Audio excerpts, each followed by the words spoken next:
shoulder anatomy, the shoulder is made up of, it's a ball and socket joint. So it's made up of bones and ligaments and cartilage. And so when we talk about the bones, we talk about the humerus, or the arm bone, which is the ball portion. The socket is the shoulder blade, or the scapula. And those two bones come together and they serve the majority of the function of the shoulder. So when we talk about it, we say it's a ball and socket joint.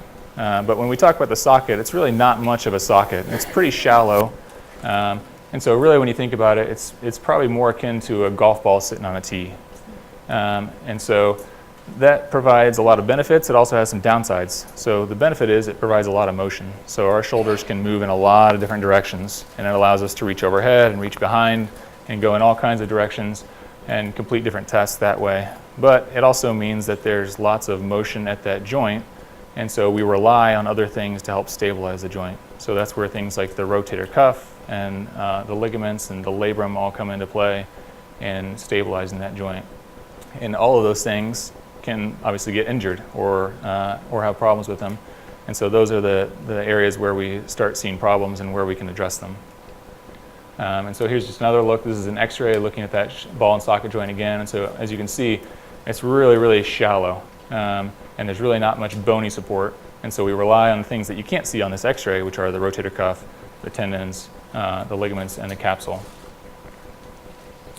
So the shoulder allows us a lot of motion. So that's why Major League Baseball players can bring their arms back much, much farther than I can and throw a ball 100 miles an hour. And then it also allows people to do things like this, and they put up videos on YouTube, and so you can look that up on your own time. So when we talk about causes of shoulder pain, the first thing I like to get out of the way first is things that are not the shoulder. So, because that's really important. So if you come into us and you say that your shoulder's hurting, we want to make sure that's actually what is hurting and what's causing that pain.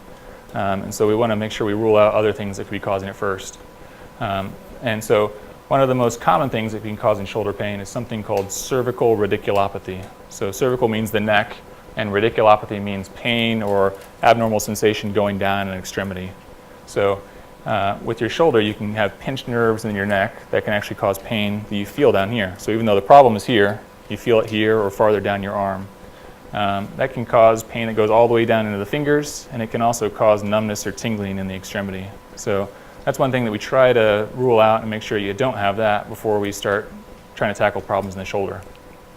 You can also have problems farther down with nerves. So you've probably heard of carpal tunnel syndrome or cubital tunnel syndrome. So those are two problems that happen when nerves get pinched at either the wrist or the elbow, and they can also cause pain in that area and then cause numbness or tingling. So a lot of times people may have this instead of a shoulder problem.